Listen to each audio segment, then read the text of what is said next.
So the Treasure Vault mine was discovered around the turn of the 20th century, and it was worked intermittently for about a decade before it went dormant up until the end of the 1920s. During that time, they mined gold and silver and some lead, and they built a small mill on the property, which I visited last week. In 1928, Ralph and Harold McClure restaked the claims in the area and started working this again for gold, silver, lead, and zinc. They worked the property from 1928 until the mid-1960s, as the documentation that I have and will include in the video shows. In 1954, uranium was discovered in the area, and another company came in and leased the options to work the area, the Rustler Mining Company out of Casper, Wyoming, which was formed by a group of attorneys.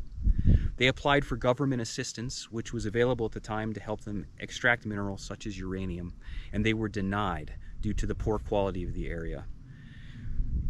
The Rustler Company basically dissolved after that, and the McClures continued to work the property up until the mid-1960s.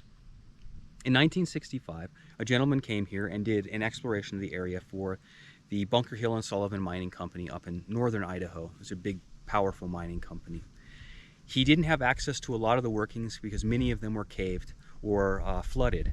However, he did do an assessment of the entire area, including looking at the waste piles, looking at the mill sites, talking to the McClures, and trying to gain a good understanding of what might still be available to work. According to the McClures, the ore chutes went down about 500 feet, which is consistent with other mines in the area, the Tip Top Mine and the Camas Mine. They also discovered a vein of black material they called the Black Vein, and they said it was full of molybdenum and silver and some lead. However, the gentleman that came out in the 60s couldn't confirm that because he couldn't gain access to the workings where that black vein existed. He explored the Rustler Claim, which is about 1,000 feet to the east of the Treasure Vault mine, and all the tunnels around the Treasure Vault mine. In his correspondence back to the gentleman at the Bunker Hill and Sullivan Mining Company, he said that there was still enough evidence to support at least a small-scale operation operating on the Treasure Vault mine, and he recommended that they come out and dig some test pits with bulldozers. This area is full of test pits that were done by bulldozers or backhoes. However, I can't confirm whether or not this was from that gentleman or the Bunker Hill Company or from the McClures themselves. The records just don't exist. However, I can say that the area itself contains so much more than I initially thought, despite my numerous explorations. And as I was walking around exploring, I found new mine shafts, I found new remnants of new buildings, and I found a lot of other things that I feel can help give us a better picture of the site. So today, I'm going to update some of the information from last week's videos, and I'm going to try to give a better picture of the workings so that anyone who's interested in the area, anyone who wants to know more about the history of the mining of central Idaho, can get as clear a picture as possible of what was maybe not the biggest producer in the area, but one of the longest worked and one of the ones that shows us the true pioneering spirit of the people that came in here and worked this property even after the turn of the 20th century. So here we are outside the Treasure Vault mine, walking up to the residences. I don't know if you can see in the shadows there. There's one of the buildings. Look over here on the right. Here's some containers they used to sort the ore. There's still ore in it as well. So if we go down the road here, you can see right there, it's a nice outhouse. The toilet seat's still in there. I looked last year. I haven't looked this year. And then we've got one of the residences right here. So as you can see, it's posted, no trespassing and all that fun stuff.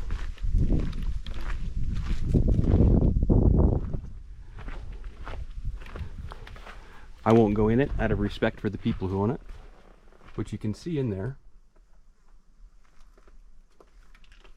Let me see if I got my flashlight out. People have been using it for parties, all that kind of fun stuff. One of the things I noticed last year that I can't see now is there are actually coat hangers still hanging in the closet in there. Somebody might have taken them out. That gives you a good idea of this building here. And if we go over here, there's like a root storage cellar. So it's built into the hillside. Again, I'm gonna stay out of it. But if you look back there, you can see the shelves that they stacked all their goods on, their dry goods, the stuff they needed to keep cool. So I have been in here before, but after I learned it was private property, I don't go in anymore. It goes back about 15, maybe 20 feet at the most.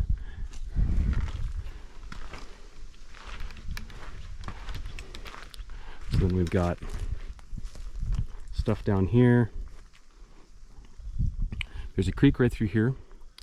And there were some, it looks like attempts at making like a backdoor seating area at one point.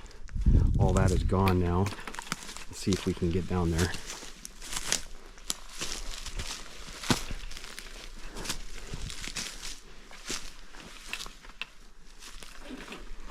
That's some pipe that they use to run water from the creek there, or the spring. And you can see this back porch area.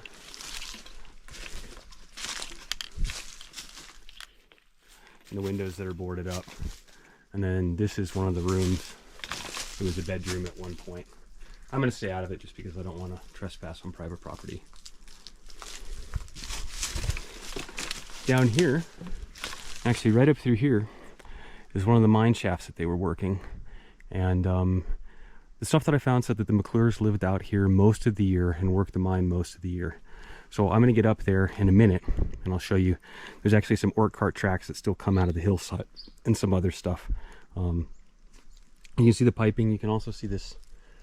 It looks like the stepping stones down there was a walkway that they built so they could cross over the creek and go to work.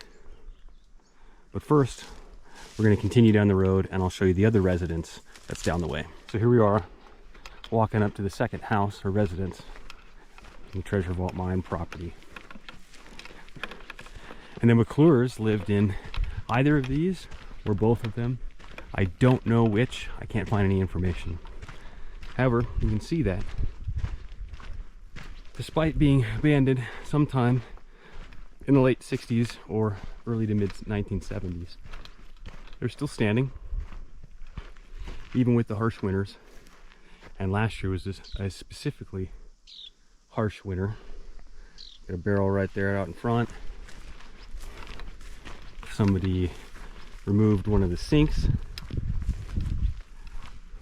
threw it out here. There's another sink, looks like. It's pretty typical for these old mines. People come and ransack the properties because they're dilapidated and they think that they can continue to do it and no one will care. It is kind of sad though because it's part of our cultural history and heritage. Here you can see inside the building. You can see the electrical plugs, all that fun stuff. That shows us roughly what time these cabins were constructed and used.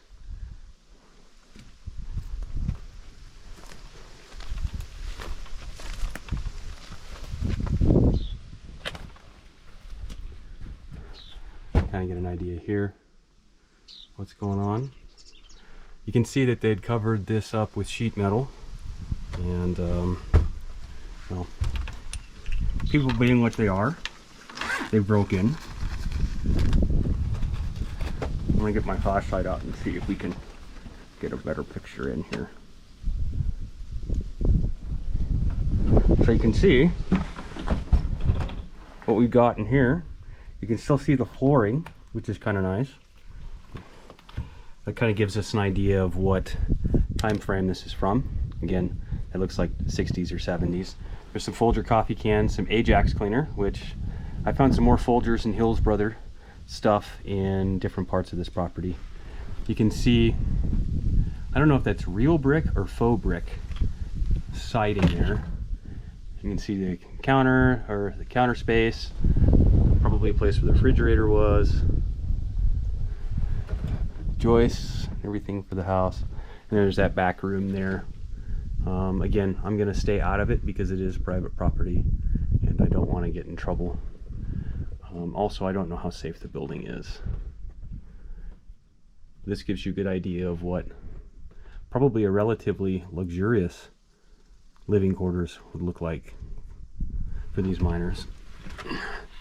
So if we come out here, we'll watch our heads.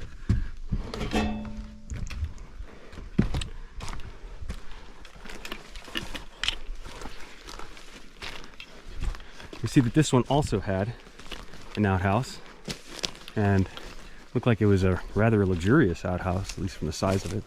It has been tipped over. I want to say that that happened while I was in high school here, but I won't claim credit for it, or for my high school class, I should say. However, this gives you a good idea. There's the pit, the hole they would shit in. Sorry, there's the pit that they would go to the bathroom in. And then here is the outhouse itself. And there also might have been a showering area, it looks like.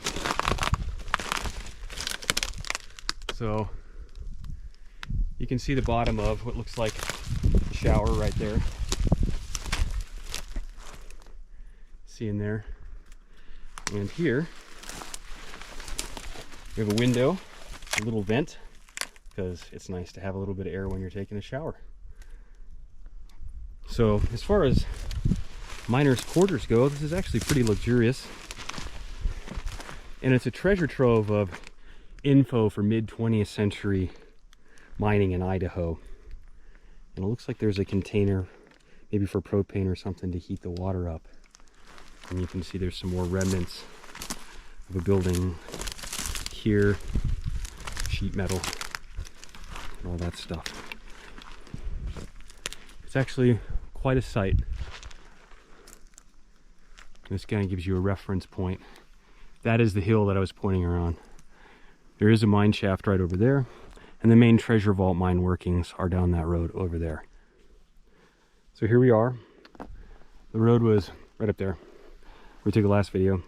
And here is the collapsed portal and some of the timbers and stuff that were used to support it. So you can see there's nothing left. You can kind of see some of the supports in there, but that's all that's left of this portal. Now there is a road that goes around this way. And the cool thing about this road, and it's hard to see in this thick vegetation, well, before I get into the road, there's the remains of a building here. I don't know what it was for. There's some barrels and stuff. It might have been like an electrical shop or a blacksmith shop or something like that for the mine. You can see kind of see the house right back there. And then if we look out here, so there's this road, and if we look down, you can actually see the narrow gauge, the ore cart tracks. Here's one of the nails that was used to secure it down to this piece of timber right there. So they're still coming out of the shaft right here. And they lead us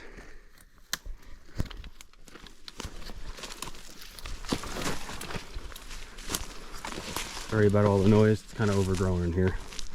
We can follow it. We can continue to follow it, see? Right there.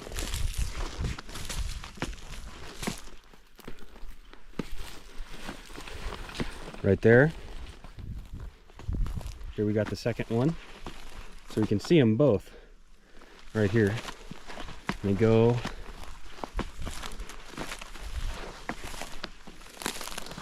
all the way along here, where they terminate right here, and they continue off just a little bit to right there, so you can see them. See, there's another one of the nails used to secure it to the wood below, and this one's loose. You can see what it looks like. I'm going to put it back. And at the end of this, we have another one of those, kind of like containers, I would call it, where they put a bunch of the loose ore. I don't know what they were doing, if they were sifting through it, if they had cyanide or something in it. I really don't know. You can see there's a little spout right there. There's some more stuff over here. But this kind of gives you a good idea. It goes up that way, comes back around, and this was at the terminus of that set of tracks there. So they would run the ore they mined out and then sort it, dump it, do whatever they did.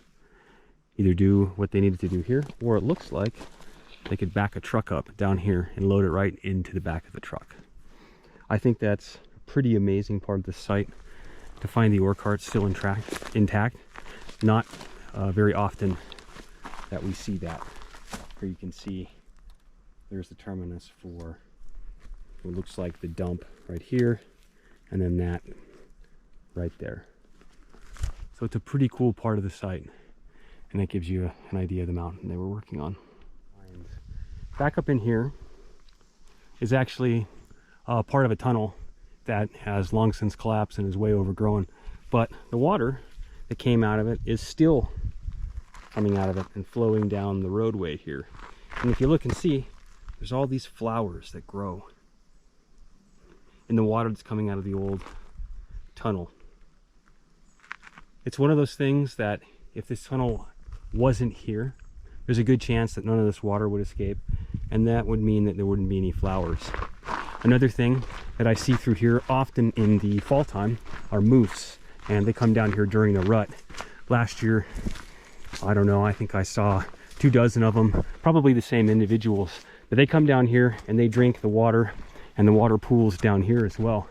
And so it brings in a bunch of different animals that we might not see if it wasn't for the water exiting the mine. You can see here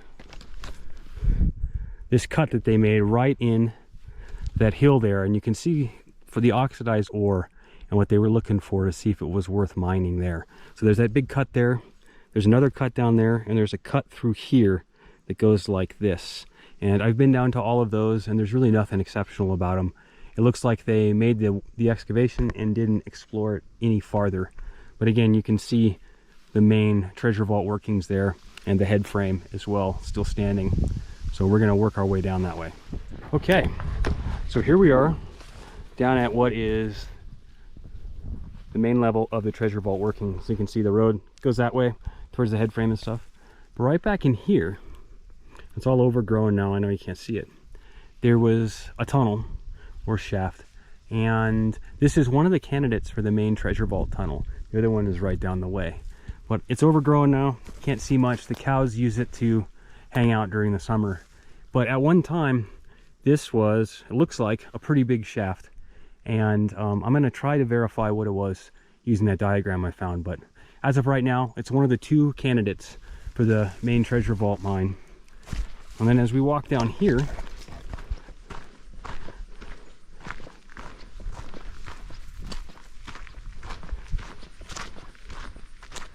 we can see some more of the work that they did. So there's a road cut through here, goes around there, and it goes up to those trenches that they dug in the hill there. So we're now getting down to the main area where a lot of work was done. So here's an interesting thing. This appeared last year, and I've gotten my flashlight down in it, and it's a hole, and it actually goes down in, you can see it goes straight into the granite here. It actually goes down into one of the tunnels that was cut into the mountain, and it's caved, but this part collapsed. So as the rocks fall in, you can hear that it hits the cave underneath there. It looks like there's more debris in there than there was last year. When I looked in, it went about 10 feet down. And so the main hill where most of the mining operations were done was right here. There was also stuff done over in here.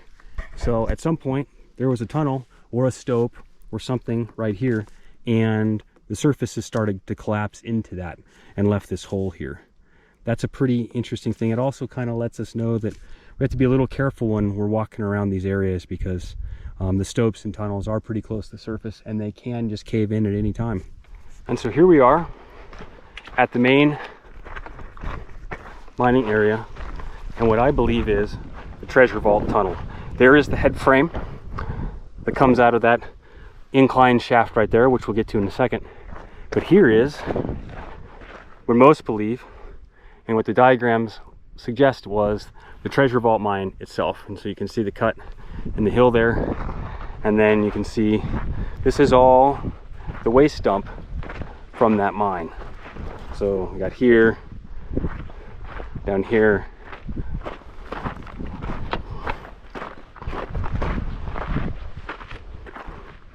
you see the sheep have been walking all over it. But these are the dumps from what is the main working of this area. Now up here we have the remnants of a building. It might have been part of the hoist works, and by looking at the head frame right here, it's pretty probable that it was. There's not much left, just a bunch of old weathered wood. There is a pipe sticking out of the ground there that was probably used for ventilation or electrical, or both. Could also have been used to pump water out. So as we come up along here,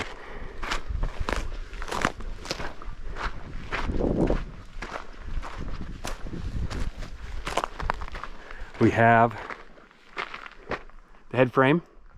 Still got the cart tracks coming out of it. So as you can see, we got these malleable fittings, which are also on some of the sites, other sites around the area and in Nevada that I found. So that's pretty cool. Somebody built a bird box in it. And then we've got the main head frame itself from the front. So it looks like they would back the truck in either right here this way or right here, and then these, they would yank on that and it would dump the cart. It would allow them to dump the cart into whatever they were loading the ore into. This is kind of the crown jewel of the site, and you can see where it lays in relation to the work that was done over there. So it's pretty cool. It's still in pretty good shape. I've noticed it's starting to list a little bit over the last few years. Eventually it will come down, but hopefully this provides enough evidence so that people can see what it looked like. Now, another interesting thing is back here, and it is this concrete slab that they poured at the top of this incline shaft. And it says Newton Mining Company, September 22nd, 1967. I don't know what this says, but it's pretty cool, and you can see that it's just gravel and some mortar kind of put together.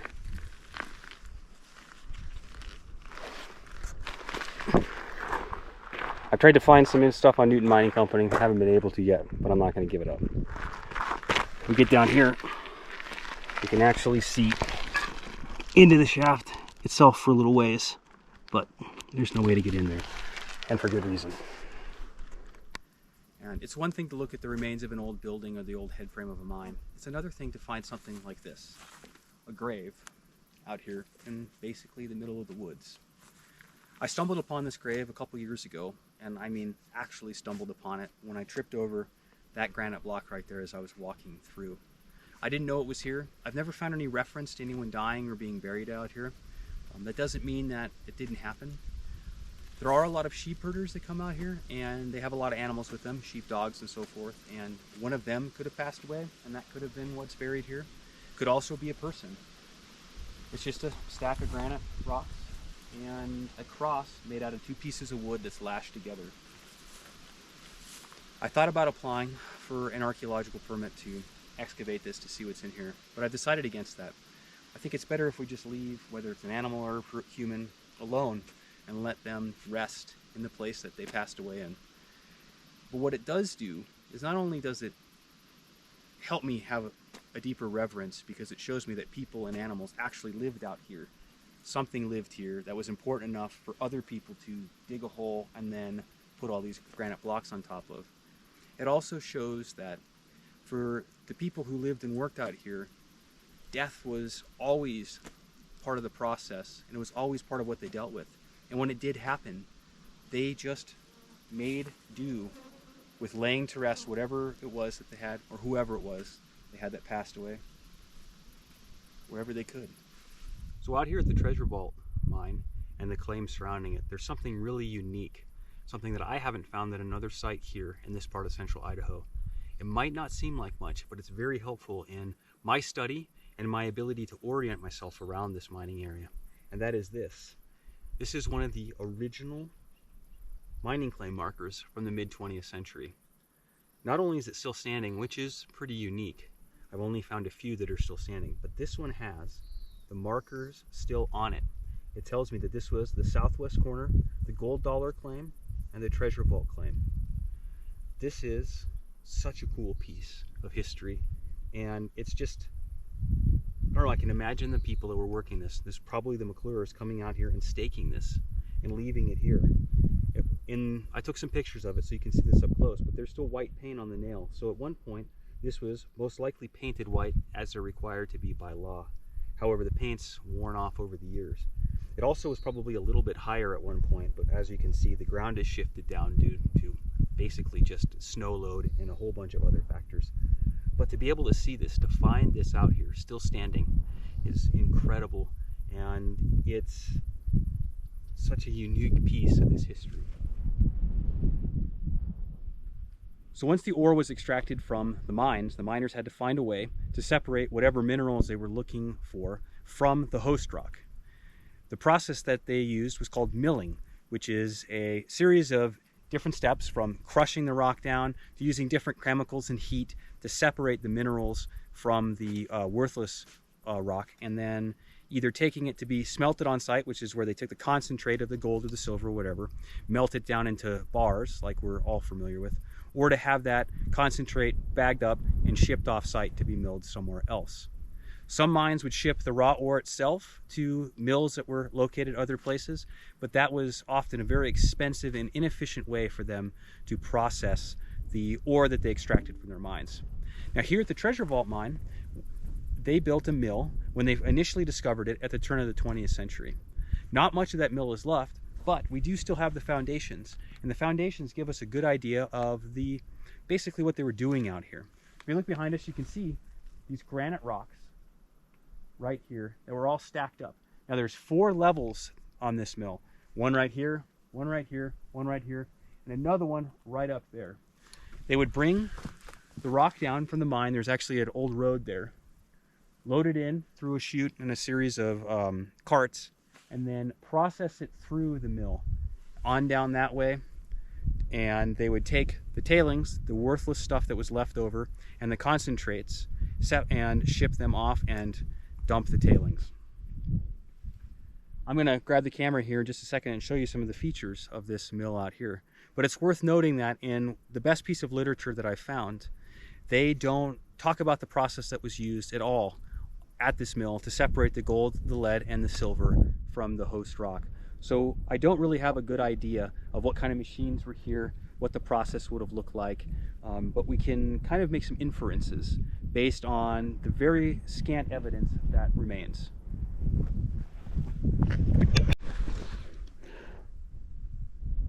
One of the first things that's worth looking at here are these foundations, these footings that they built. And they have these big bolts sticking out of them. There's another one right there, and there's another one right there, as well as one buried in some sagebrush over there. We don't know, or I don't know, what kind of machinery was attached to these. It could have been like vanners or belts. It could have been crushing equipment, any number of things. So all we have to go on basically are just these really beautifully made footings that were stacked upon granite and then mortared together using some of the granite sands that's in the area. Up here, on the level right above where we were standing right there a second ago, we can see in pretty good detail the foundation walls of the mill itself. I mean, if we look up there, you can see there's a couple more stacks of blocks up there. A lot of this is collapsed, so it's really hard to tell where they would bring the ore down once they brought it to the top of the mill up there. We see that there's a footing right there. Who knows what was on it? That footing is two of those, what looks like concrete, stacked on top of each other, and then it has a wood support screwed to the top of it. Again, we don't know what was there. If we go over this way, we can see here is another level of the mill. We've got this other side of the concrete footings, and then there's another little wall right there, and then it drops down to the tailings pile down there and the road. So they would have shipped off all the concentrate down that road, out the canyon down there, and to wherever it was going. I think most likely Salt Lake.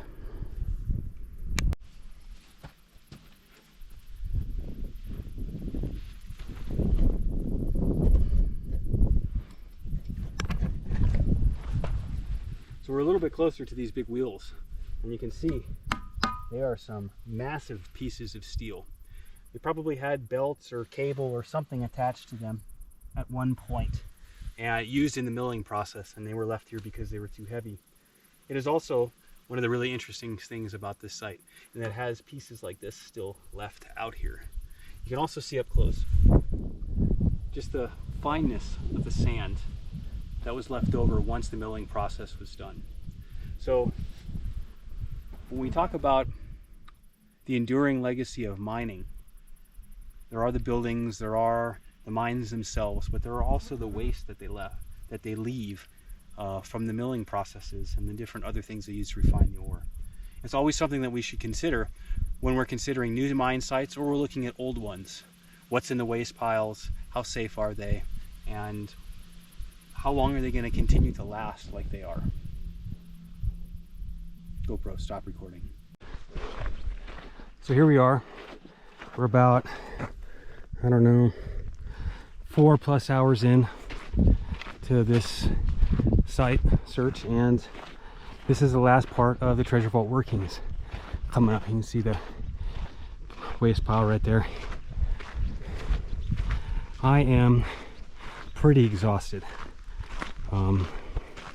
My batteries are almost dead on all my cameras, and I think that I'm gonna have to scrap my plan to try to go to the Tip Top mine today. I'm just not gonna be able to make the mile climb up that mountain over there to get to it. So that being said, if we have a little bit left of the treasure vault mine, I don't have enough batteries left in my battery power left to explore most of this. We can get a little bit of a rundown, and I'll come back in the future and film what I missed. But all up here, all of these are waste dumps from the tunnels here. I don't know which ones these are. They may be the Rustler tunnels, they may not. I just don't have enough info. However, there are things like the remains of a building right here, and you can see there's debris, cans, like paint, oil cans, kind of stuff. Some pipes. Looks like the water went out. I think this is, if you can see back there, the remnants of a head frame or part of a building. Got some more stuff here. There's some bricks, that kind of stuff. And there's some parts of the buildings right there. There's also a big waste pile right there. It's pretty overgrown. I'm gonna take a little trip up there to the head frame and see what we can find. So here we are up above, and here's part of the works. I think it was a building, but honestly don't know. There's some containers that look like that they used to sort through ore. There's some cable and some pipe, but that's all I got. So definitely mid 20th century by looking at the nails and the fittings. So I'm gonna have to go back and see what I can do to find out more about it, see if there's anything anywhere that'll give me an idea what this was. Could have been the entrance to one of the shafts or tunnels here. A lot of times they had blacksmith shops and stuff located at the entrance. It could be hoisting works, could be a number of things. So I'm gonna go back and see what I can find. But it's a really cool relic, and I don't want to get up too close to it because it looks like it's on its last legs as far as standing up even as it is now, and I don't want to be the person that collapses it. Walking up on one of the bigger tunnels on the property, and right here we see part of, looks like a big old cog and pulley. It was part of the hoist works, so you can see where the steel cable wrapped around it, and it would pull the ore carts out of the mine. So this is a really cool piece. It's been sitting here since they abandoned it. Since I was a kid, it's been in the exact same position, and it's pretty much in the exact same condition it was in 20 plus years ago. If you look over here, I've just scared a couple deer out of here, so I feel kind of bad, but if you look over here, this is where the big shaft was, or the big tunnel. This was a pretty large one. I'm not sure the name of it. You can see it's all been caved in. However, they were pulling some serious ore out of this tunnel. A bunch of hose on the ground from probably what they used to drain the water out of the tunnel. We have a, I think that's a barrel. Yeah, it looks like a barrel or a container of some kind. And then looks like we got a collapsed building right there.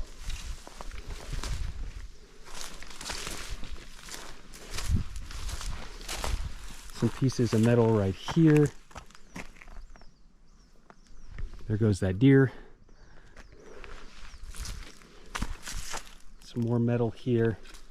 And then what looks like the top of that building that we were filming, that I was filming earlier down there. So perhaps this is where they loaded the ore into either trucks or something else to move it off site.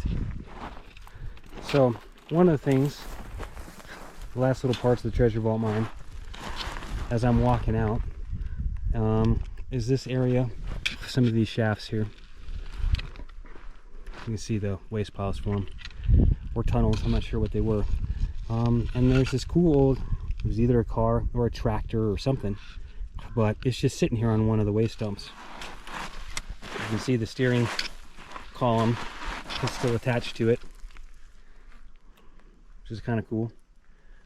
There's part of the hood. The engine's long gone. Everything else is long gone.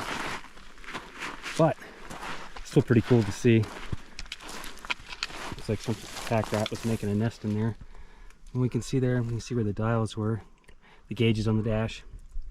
I don't know, that looked kind of like a choke to start it. So maybe it was a tractor. Anyway, you just never know what you're going to find. You can see down there, there's part of the treasure vault mine, some of the shafts. And there's that main area with the head frame right there. And then down here is where that road comes along, and the mill is down over on the other side of the slip there. But all of this, from up there, where the houses are, all the way down here, or all the way over there and around, that's all part of the treasure vault claims.